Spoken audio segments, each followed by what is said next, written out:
Close your eyes and watch your breath. Watch it all the way in, all the way out. And then with the next breath, and then the next breath. Try to breathe in a way that feels good. If long breathing feels good, keep it up. If it doesn't feel good, you can change. You can try shorter, more shallow, heavier, lighter, faster, slower. Breathe in a way that it feels easy to stay with the breath, and you like staying with the breath because it feels good.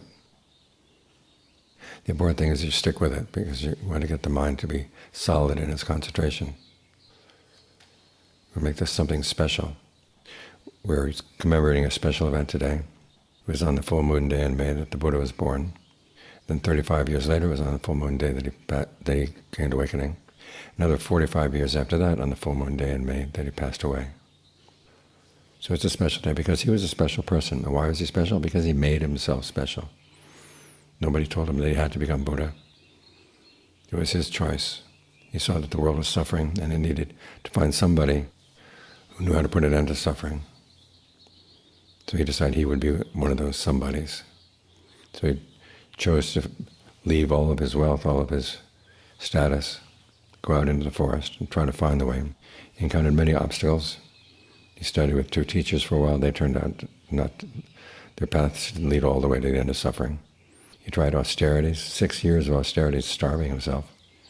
That didn't lead to the end of suffering. Finally discovered the right way, which we now recognize as the Noble Eightfold Path. He followed that path, came to the end of suffering, and then he chose to teach the way to other people. He could have stayed there just blissing out on the end of suffering. But he took on a difficult task, to teach the Dhamma, to establish the Vinaya, the monks' rules, so that this teaching would last for a long, long time, all the way down to here, 2,600 years later. That required a special effort on his part, but again, nobody told him he had to do this. It was his own choice. He made himself special. We're lucky that we live in a world where we have a special person like that. There are other people in the world who don't believe in the Buddha's awakening. For them, it's a world without any path to the end of suffering. When you believe that he did this, it opens the path.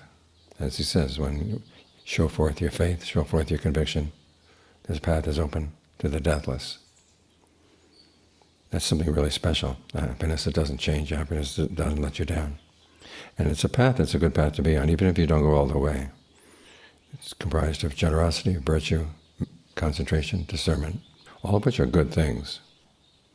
It's just you learn how to make them special. As the Buddha said, you don't just practice ordinary virtue, you practice heightened virtue. In other words, you're really strict with yourself about the precepts. No killing, period. No stealing, no illicit sex, no lying at all, not even white lies. No taking intoxicants. You heighten the mind by getting in a good solid concentration. You heighten your discernment so you can see what you're doing that's causing suffering and you learn how to stop. So again, you make yourself special because he's shown the way to become special. And we're not doing this to look good in the eyes of others or to lord it over other people. What's special about this is that we find something that's really worthwhile, solid inside. Once we attain the goal, there's nothing more that has to be done. On the way, we do good things. So it's a good path to follow as much as you can. And in doing so, you make yourself special.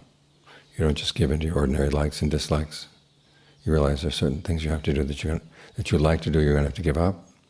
Things you may not like to do, but you're going to have to do them, because some of the path is hard. But again, it's up to you. It's your choice. You can make yourself special, or you can just go along your ordinary ways.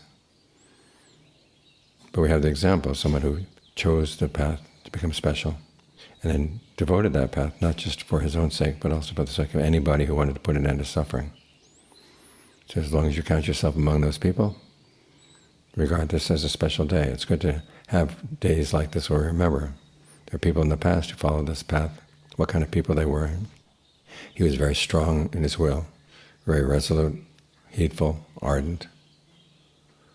He says we can develop those qualities too. He developed them to a special degree. Well, we can develop them to a special degree in ourselves as well.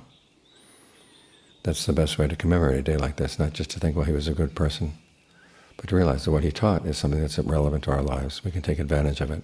This is why he taught the Dhamma. He didn't teach the Dhamma so that people would bow down to him. He taught the Dhamma so that they would put an end to suffering. follow the path that he taught, get the results that he got too. That's something we can all do. So to whatever extent you want to follow the path, it's all to the good. But you can also choose to make it something special. And becoming special yourself, again, is not a matter of status. It's special in the sense of the special goodness that you find inside. That's something for each of us to find for ourselves. As one of the Forester Johns once said, if someone who'd attained Nibbana could take it out and show it to other people, everyone would want that and nothing else. So even though we can't show it outside, we know that we have something especially good within us. That's what counts. That's the way we show homage to the Buddha, show our gratitude to the Buddha, that he's made this world a world in which the path to the end of suffering is open. Now people may forget in the future, in which case the door will be closed. So now that the door is open, make sure that you go in to whatever extent you can.